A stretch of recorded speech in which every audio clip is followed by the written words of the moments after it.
صلاة الله وسلام الله على طه رسول الله صلاة الله وسلام الله على ياسين Alhamdulillah wassalatu wassalamu ala rasulillah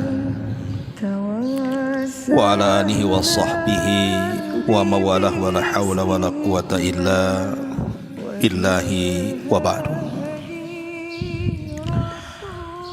Terlanjutkan kajian kita masih membahas kitab Arba'in Nawawi dan kita masuk hadis yang ke-20. Kita baca hadisnya. An Abi Mas'udin Uqbah bin Amrin al-Ansari al-Badri radhiyallahu an qala Rasulullah sallallahu alaihi wasallam inna mimma adrakan nasa min kalamin nubuwatil ula idza lam tastahi fasna ma syi'ta rawahul Bukhari. Dari Abi Mas'ud Uqbah ibn Amr al-Ansari al-Badri. Kalimat al-Badri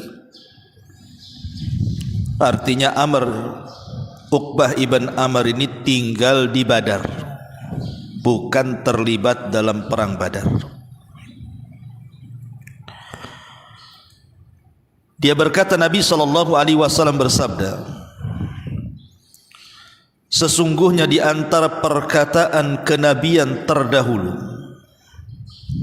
yang telah diketahui manusia adalah jika engkau tidak merasa malu, maka berbuatlah sesukamu. Hadis ini dikeluarkan oleh Imam Al-Bukhari. Al-Hafidh Ibn Rajab Al-Hambali rahimahullahu ta'ala mengatakan mengenai perkataan dalam hadis ini, maksudnya adalah inna min kalamin nubuwatil ula, sesungguhnya perkataan yang diwarisi oleh orang-orang dari perkataan para nabi yang terdahulu. Jadi ucapan ini sudah diucapkan oleh para nabi yang terdahulu, baik Ibrahim, kemudian Musa, Isa, Dawud, Sulaiman, dan semua para nabi.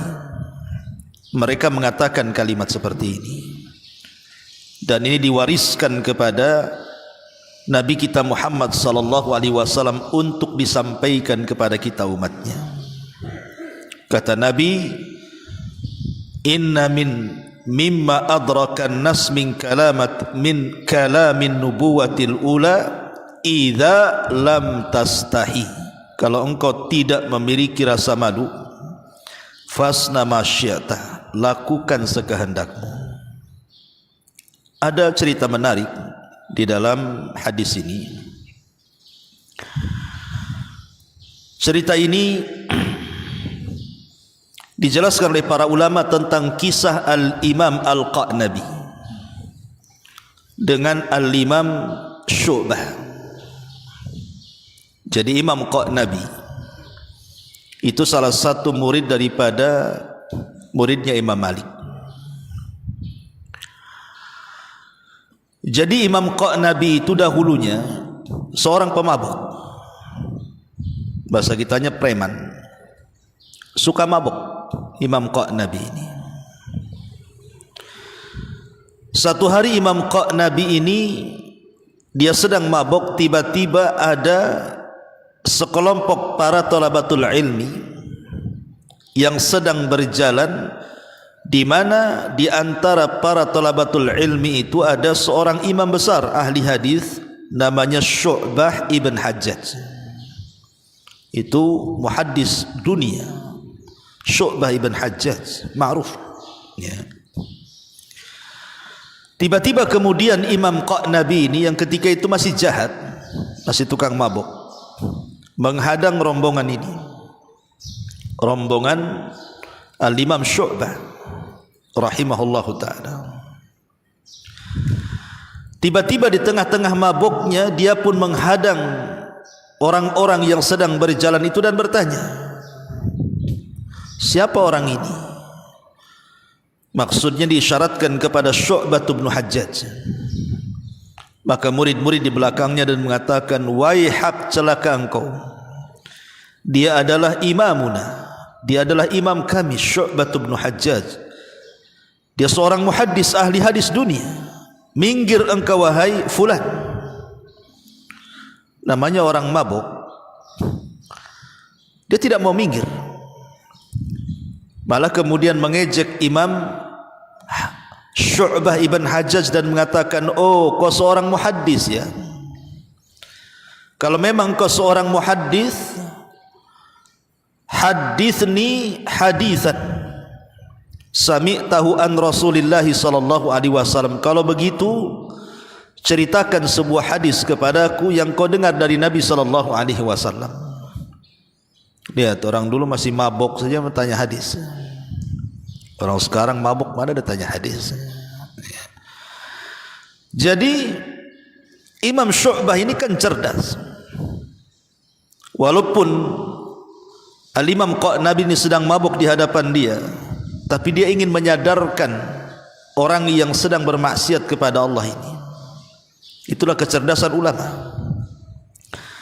Akhirnya dia pun kemudian berkata, baik, aku akan beri satu hadis, tolong catat di kepalamu. Maka kemudian Imam Syu'bah ibn Hajjaj membawakan hadis ini, qala haddatsana fulan, qala haddatsana fulan, sampai kepada hadis Uqbah ibn Amr al-Ansari al-Badri.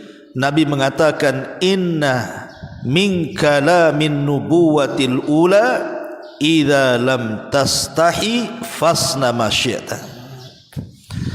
Sesungguhnya dari warisan ucapan-ucapan para nabi terdahulu, Rasul mengatakan, kalau engkau tidak punya rasa malu, maka lakukan sekehendakmu.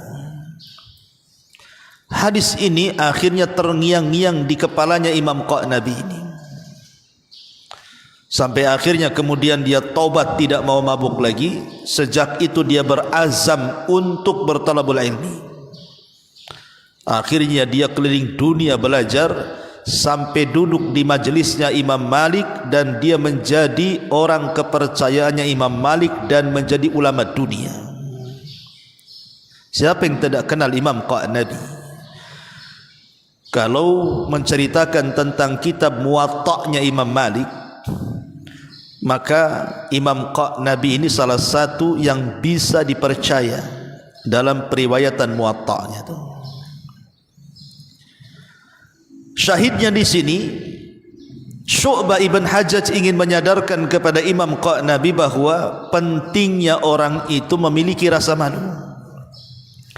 Sebab kalau orang tidak punya rasa malu, maka dia bisa berbuat sekehendaknya.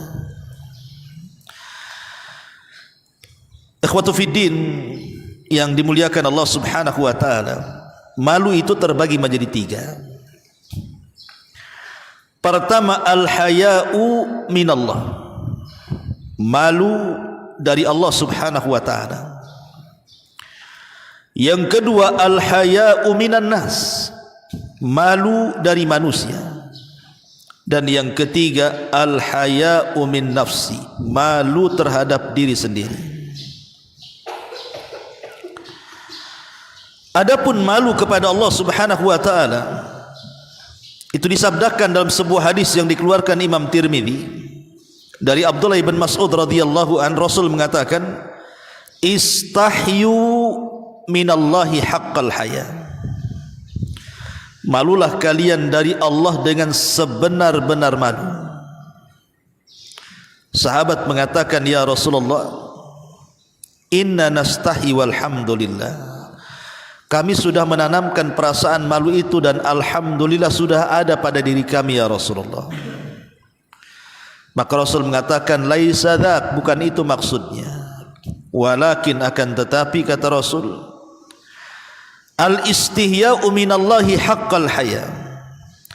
Yang dimaksud malu kepada Allah Subhanahu wa taala dengan sebenar-benar malu adalah an tahfadhar ra'sa wa ma wa'a wal batna wa ma hawa wal tadhkuril mauta wal bila wa man aradal akhirata taraka zinatad dunya faman fa'ala dzalika istahya minallahi haqqal haya.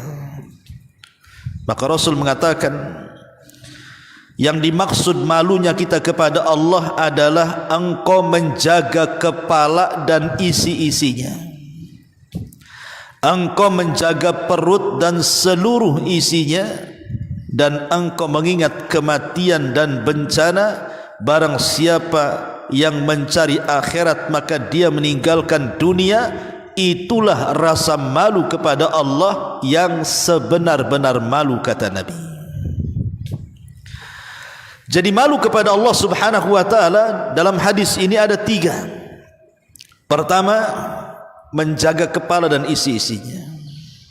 Namanya kepala ini ada telinga, ada mata, ada mulut, dan ada otak untuk berfikir. Kalau kita merasa malu kepada Allah Subhanahu wa taala, maka jaga pandangan, jaga pendengaran, jaga lisan, dan jaga pikiran. Jangan memandang sepandang-pandangnya, jangan mendengar sedengar-dengarnya, jangan bicara seucap-ucapnya, jangan berfikir sepikir-pikirnya. Artinya ada batasannya. Kalau kita memandang-pandang ke yang halal, kalau kita mendengar-dengar ke yang halal, kalau kita bicara maka bicaralah yang santun, kalau tidak bisa diam. Jaga pikiran, jangan ada pikiran kotor di dalamnya. Itu tanda kepala kita malu kepada Allah Subhanahu wa taala. Ataupun yang kedua, kata Nabi, wal batna wa ma hawa. Kemudian yang kedua, jaga perut dan isi-isinya, termasuk kemaluan di dalamnya. Tidak boleh kita ini memasukkan ke dalam perut seisi-isinya. Semua dimasukkan tanpa dipilah mana halal mana haram. Kemudian yang ketiga, senantiasa mengingat kematian dan bencana. Karena dengan itu kita akan ingat akhirat dan berusaha tidak lalai dengan dunia. Inilah 3 perkara. Yang pertama yang dimaksud malu kepada Allah Subhanahu wa taala. Yang kedua, malu dari manusia. Malu dari manusia artinya kita berusaha untuk menjaga muru'ah.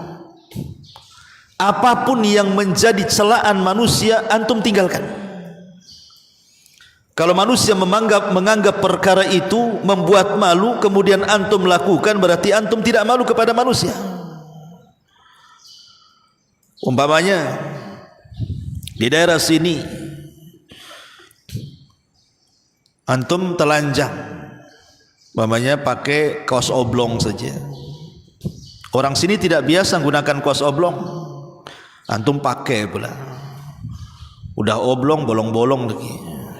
Ini sangka gila jadinya. Umpamanya orang sini menganggap nggak ada orang berpakaian kayak gitu, buat malu saja orang sini. Antum pula pakaian kayak gitu, itu antum tidak punya rasa malu artinya. Ataupun mamanya orang sini itu kalau lewat permisi, mamanya ada orang yang duduk-duduk, orang-orang yang lebih tua daripada antum, antum jangan lewat gitu saja. Antum bilang permisi Pak, permisi Bu. Itu adatnya orang sini. Kemudian antum lewat jalan gitu saja seolah-olah antum lihat patung, berarti antum tidak punya muru'ah namanya. Lah disitulah berarti antum tidak punya rasa malu kepada manusia. Jadi rasa malu kepada manusia adalah menjaga muru'ah, kehormatan. Apapun yang dianggap baik orang sini lakukan, apapun yang dianggap tidak baik orang sini tinggalkan. Itu artinya malu dari manusia, menjaga muru'ah. Dan yang terakhir, malu terhadap diri sendiri. Sampai ada seorang sahabat, Abu Sa'id Al-Khudri kalau tidak salah itu, kalau mandi nunggu malam gelap karena dia malu melihat auratnya sendiri. Tapi bukan berarti mandi melihat aurat dilarang, boleh. Maksudnya ini ijtihad beliau. Tapi saking malunya kepada Allah, maka dia melakukan hal itu dengan ijtihadnya. Ma'asyiral muslimin, ikhwatu fiddin, muliakan Allah Subhanahu wa taala. Dan malu juga ada yang sifatnya jibiliyah. Jibiliyah itu artinya memang hibah dari Allah. Allah telah berikan kepada diri kita sifat itu. Dan itu fitrah. Tetapi yang kedua, ada yang sifatnya al-kasbiyah. Memang kita harus belajar. Dan ini yang dimaksud dalam hadis ini. Antum harus belajar menanamkan perasaan malu. Karena malu itu kan ada dua macam. Ada malu yang terpuji, ada malu yang tercela. Adapun malu yang tercela, malu belajar, tidak mau hadir di majelis ilmu, tidak mau membaca Quran. Kenapa kamu tidak belajar? Malu Ustaz. Itu malu tercela. Ataupun yang kedua, tidak mau mengucapkan kalimat yang benar. Kenapa antum tidak mengucapkan kalimat yang benar? Malu Ustaz. Maka itu malu yang tercela. Tidak mau belajar alias tidak mau talabul ilmi karena malu, atau tidak mau mengucapkan kalimat hak karena malu. Ini dua-duanya malu tercela nih. Tetapi maksudnya kalau malu di sini, malu yang memang dianjurkan dalam Islam yang tidak mendatangkan kecuali kebaikan. Justru sebaliknya, kalau saya tidak belajar saya malu. Kalau saya tidak menyampaikan kebenaran saya malu. Kalau saya tidak menasihati saya malu. Harusnya seperti itu. Itulah malu yang sebenar-benar malu. Dan Nabi SAW menyebutkan tentang keutamaan malu itu sendiri. Pertama, malu itu kunci dari setiap kebaikan. Kata Rasul, al-haya'u kulluhu khairun. Perasaan malu itu semuanya baik. Ya. Yang kedua, al-haya'u imanun. Rasa malu itu bagian daripada iman. Kalau kita memiliki iman berarti harus punya malu. Kalau kita tidak punya iman ya terserahlah. Tapi kalau kita mengaku yang orang yang beriman, maka tanamkan sifat malu itu. Karena Rasul mengatakan, innal haya wal iman, sesungguhnya rasa malu dan iman itu adalah sesuatu yang tidak bisa dipisahkan. Kemudian yang ketiga, al haya'u abhazina. Rasa malu itu adalah perhiasan yang paling mahal yang melekat pada diri kita. Kata Nabi SAW, wa ma kana al-haya'u fi syai'in illa zana. Tidaklah rasa malu menempel pada seseorang, pasti akan menghiasinya. Kemudian yang keempat, rasa malu itu adalah akhlak yang dicintai Allah. Kata Nabi SAW, ketika ditanya apa akhlak yang paling dicintai Allah, al-hilmu wal haya, kata Rasul, sifat lembut dan sifat malu. Kemudian yang kelima, rasa malu itu bisa mengantarkan kita ke sorga. Kemudian yang keenam, rasa malu adalah sifatnya orang Islam. Kemudian yang nomor 7, rasa malu adalah syariat semua para nabi. Kemudian yang nomor 8, rasa malu itu bisa mencegah kita untuk melakukan kemaksiatan kepada Allah. Inilah 8 keutamaan sifat malu yang harus ditanamkan pada kehidupan kita. Ma'asyiral muslimin, ikhwatu fiddin yang dimuliakan Allah Subhanahu wa taala. Terkadang manusia, saya, antum atau siapapun, kalau sampai tercabut perasaan malu ini, maka mereka akan melakukan maksiat secara terang-terangan ataupun sembunyi-sembunyi. Dampak orang yang dicabut rasa malunya, pasti dia akan banyak melakukan maksiat baik terang-terangan ataupun sembunyi-sembunyi. Dan ini bahaya, ya. Maksiat yang tidak terang-terangan itu saja bisa menghancurkan pahala yang kita lakukan selama kita hidup. Seperti hadis Rasul mengatakan, nanti pada hari kiamat ada orang yang dihadapkan ke hadapan Allah membawa pahala sebesar gunung Tihama. Tiba-tiba dengan bangganya dia menghadap Allah, dan ketika berjumpa dengan Allah, tiba-tiba Allah hancurkan semua pahalanya. Orang ini heran dan mengatakan, ya Rabb, kenapa kau hancurkan pahalaku? Maka Allah subhanahu wa ta'ala menjelaskan lewat sabda Rasul, karena idza khalau bimaharimillahi tahakuha, kalau dia sedang bersendirian, di hadapannya ada keharaman-keharaman, dia pun menerjangnya. Maka maksiat yang dilakukan sendiri-sendiri tanpa ada orang tahu, yang tahu hanya dia dengan Allah, itu bisa menghancurkan pahala sebesar-besarnya. Kenapa sampai terjadi? Karena dicabutnya perasaan malu. Atau lebih daripada itu, terang-terangan. Ada orang yang terang-terangan melakukan dosa dan menceritakan dosanya. Kata Rasul, kullu ummati mu'afan illal mujahirin, setiap umatku akan dimaafkan kecuali para mujahir. Para sahabat bertanya, apa itu mujahir ya Rasulullah? Maka Rasul mengatakan, orang yang menceritakan dosanya secara terang-terangan.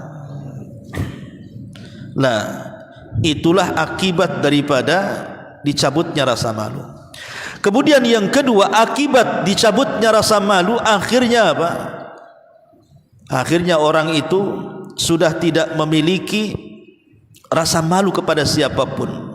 Lihat wanita-wanita di zaman sekarang, mereka keluar kasiat, ariyat, mumilat, ma'ilat, ru'usuhunna ka'asnimatil bukhtil ma'ilat. Mereka keluar telanjang, berpakaian tapi telanjang. Yang telanjang sudah jelas banyak, yang berpakaian saja seperti telanjang, dengan ketatnya, dengan transparannya, dengan modelnya, dengan kurang bahannya, dengan robek-robeknya dan begitu seterusnya, kan itu. Kita lihat perempuan-perempuan di jalan-jalan itu. Kenapa mereka bisa melakukan seperti itu? Kenapa mereka tidak menutup aurat coba? Karena hilang perasaan malunya tuh. Enggak punya rasa malu lagi. Bahkan berzina itu sudah terbiasa di zaman sekarang. Anak-anak sekolah saja sudah berzina. Na'udzubillah, sampai ada orang hamil di luar nikah, masih SMP, masih SMA. Ini karena hilang rasa malunya.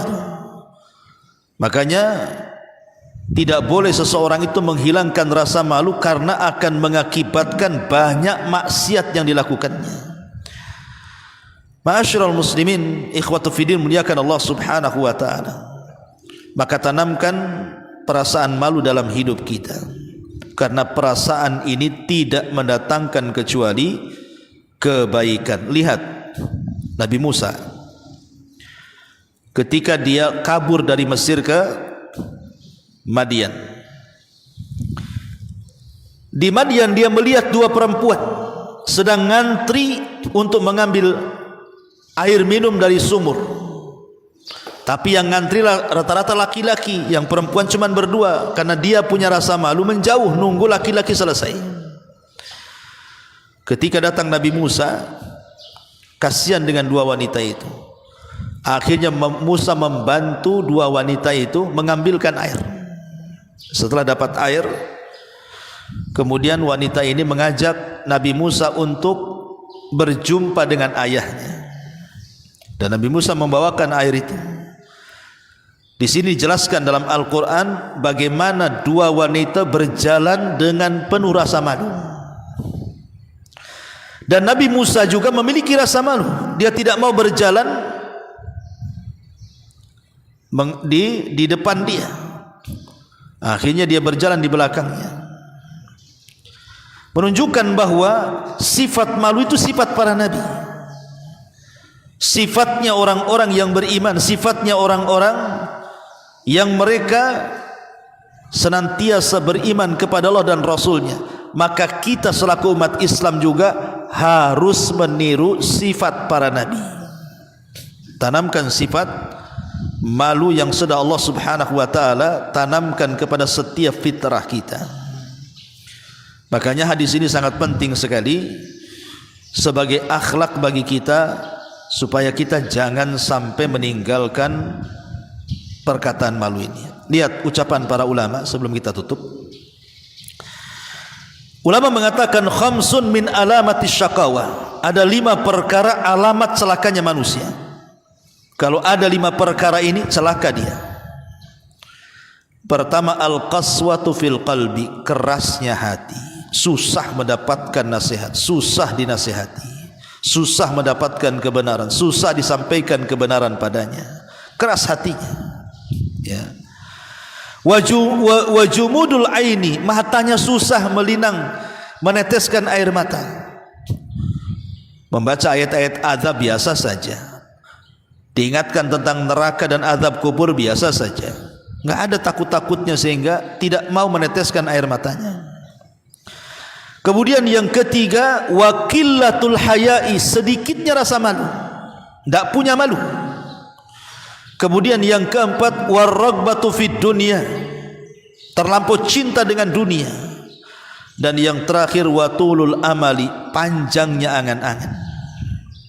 Kalau ada pada diri seseorang 5 perkara ini, keras hati, susah meneteskan air mata, sedikitnya perasaan malu, terlampau cinta dengan dunia, angan-angannya terlalu panjang, celaka dia. Ini salah satunya apa? Qillatul haya, sedikitnya rasa malu. Bahkan Al-Imam Al-Asma'i rahimahullah ta'ala mengatakan, man kasahu thawbul haya'i lam yaran nas uyubahu. Siapa yang memakaikan baju rasa malu pada diri kita, maka selamanya manusia tidak mungkin melihat aib kita. Jadi kalau kita mempertahankan rasa malu yang baik, ya, bukan rasa malu yang tidak baik, maka manusia tidak akan mampu untuk melihat aib kita. Bahkan dikatakan Fudail ibn Iyad rahimahullahu ta'ala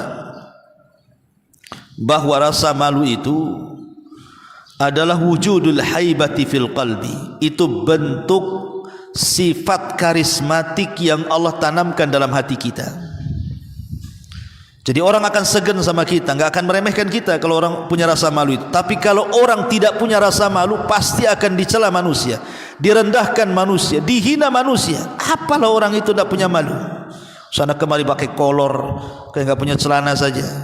Kesana kemari pakai singlet, kayak nggak punya baju saja. Sana kemari ngomongnya asal-asalan, kayak nggak punya mulut saja. Nah, nanti orang menghinakan karena nggak punya rasa malu kan. Bahkan dikatakan oleh para ulama yang lain, taraktu dzunuba hayaan arba'ina sanatan thumma adrakanil wara'u. Aku meninggalkan dosa karena rasa malu selama 40 tahun, barulah aku merasakan apa itu namanya wara'.